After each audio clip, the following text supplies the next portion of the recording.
बिस्मिल्लाहिर्रहमानिर्रहीम। अस्सलामुअलैकुम व्यूअर्स, उम्मीद करती हूँ आप सब खैरियत से होंगे। आज मैं आपको घर में अगर तंगदस्ती है, परेशानी है, बीमारियां हैं, पैसे तो हैं लेकिन पैसों में बरकत नहीं है, तो उसके लिए एक वजीफ़ा बताऊंगी। वजीफ़ा करने के लिए, चाहे कोई भी वजीफ़ा हो, वजीफ़ा करने के लिए उसकी सबसे अहम शर्त ये होती है कि हमारे वजीफ़े का हमें 100% रिज़ल्ट मिले। तो उसके लिए 5 वक्त की नमाज का पढ़ना बहुत ज़रूरी है। वैसे हम वजीफ़ा कोई भी शुरू करते हैं तो हम सोच रहे होते हैं कि हमने तो इतनी तादाद में इतने दिन करना था तो उसका रिज़ल्ट हमें मिल जाना चाहिए था, लेकिन हमें रिज़ल्ट क्यों नहीं मिल रहा। तो वो इसलिए नहीं होता कि हम नमाज में कोताही कर रहे होते हैं। तो नमाज में कोताही बिल्कुल भी नहीं करनी। 5 वक्त की नमाज अव्वल वक्त में लाजमी पढ़नी है। और उसके साथ साथ आप ये किया करें कि कुरान पाक कम अज़ कम दिन में 1 मरतबा लाजमी कुरान पाक की तिलावत करें। और हर वक्त काम करते, उठते, बैठते, चलते फिरते हर वक्त ज़ुबान पे अल्लाह का ज़िक्र जारी रखें। ज़ुबान से अल्लाह का ज़िक्र करते रहें। चाहे किसी भी अल्लाह ताला के मुबारक नाम का ज़िक्र करें, लाजमी करें। तो इंशाअल्लाह चंद ही दिन गुजरेंगे तो हमारा वजीफ़ा इंशाअल्लाह उसके खातिर खा नताइज हमें खुद नज़र आएंगे। हमें खुद तब्दीली पता चलेगा कि तब्दीली आ रही है। अब आप चलते हैं वजीफ़े की तरफ। तो वजीफ़ा आपने इस तरह करना है कि अगर घर में तंगदस्ती, परेशानी और नौकरी का मसला है, ये नौकरी के लिए भी कर सकते हैं कि नौकरी नहीं मिल रही, या फिर नौकरी तो है लेकिन पे बहुत कम है, तो पे बढ़ाने के लिए भी और उन पैसों में बरकत के लिए भी आप ये वजीफ़ा कर सकते हैं। किसी भी नमाज के बाद 5 टाइम की जो हम नमाज पढ़ते हैं उसमें जिस नमाज के भी बाद आपको टाइम मिले, आपको आसानी हो, इसमें कोई शर्त नहीं है। नमाज पढ़ के आपने फ़ौरन ये वजीफ़ा करना है, लेकिन कोई भी नमाज आप पढ़ें। उसके बाद आपने 3 मरतबा दुरूद इब्राहिमी पढ़ना है। जो नमाज में हम दुरूद पाक पढ़ते हैं वो वाला दुरूद इब्राहिमी आपने पढ़ना है 3 मरतबा।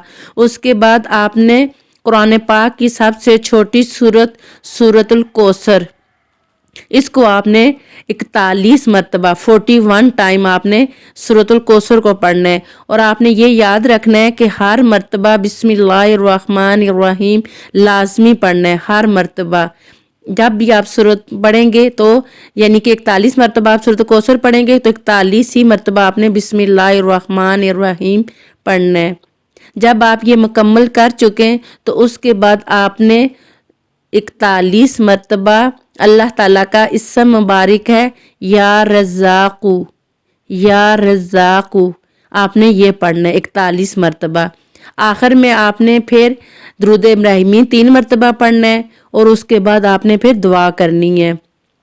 दुआ आपने बहुत जल्दबाजी में नहीं करनी, आराम सुकून से करनी है।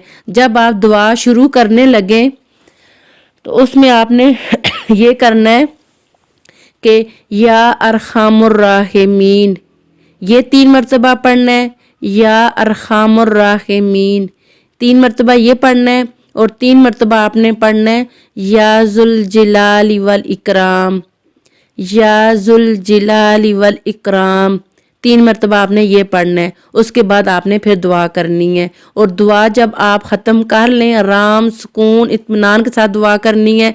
जल्दबाजी में दुआ नहीं करनी और बेदहानी की दुआ भी कबूल नहीं होती। खूब ध्यान के साथ अल्लाह ताला के आगे गिड़गिड़ा के आजिज़ी के साथ आपने दुआ करनी है।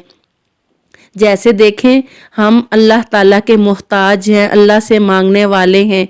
तो आप खुद आपने इधर उधर आगे पीछे कहीं ना कहीं मांगने वालों को तो देखा ही होगा, तो वो किस तरीके से किस अंदाज से मांगते हैं, उसी अंदाज से भी हम भी मांगेंगे तो अल्लाह ताला ज़रूर अता करेगा।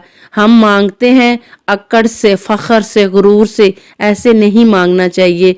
आजिज़ी और इनकिसारी के साथ मांगे तो इंशाअल्लाह दुआ लाजमी कबूल होगी। बाकी सब कुछ करने वाली ज़ात अल्लाह की है। अल्लाह ताला पे यकीन रखें, अल्लाह से मांगें, बार बार मांगें। 1 मरतबा नहीं कबूल होती तो बार बार मांगें, बार बार मांगें। अल्लाह के ख़जाने अपने बंदों के लिए ही हैं। अल्लाह ने क्या करना है इन ख़जानों का। अल्लाह ताला तो औलाद से भी पाक हैं, अल्लाह ताला माँ बाप से पाक हैं, अल्लाह ताला खाने पीने से पाक हैं। अल्लाह ताला ने ये ख़जाने इंसानों के लिए ही रखे हैं। सब कुछ अल्लाह ताला के यहाँ मौजूद है, सब कुछ अल्लाह ताला देने वाली ज़ात है, सिर्फ हम लोगों के मांगने में कमी होती है। तो इंशाअल्लाह ज़रूर कबूल होगी हमारी ये दुआ।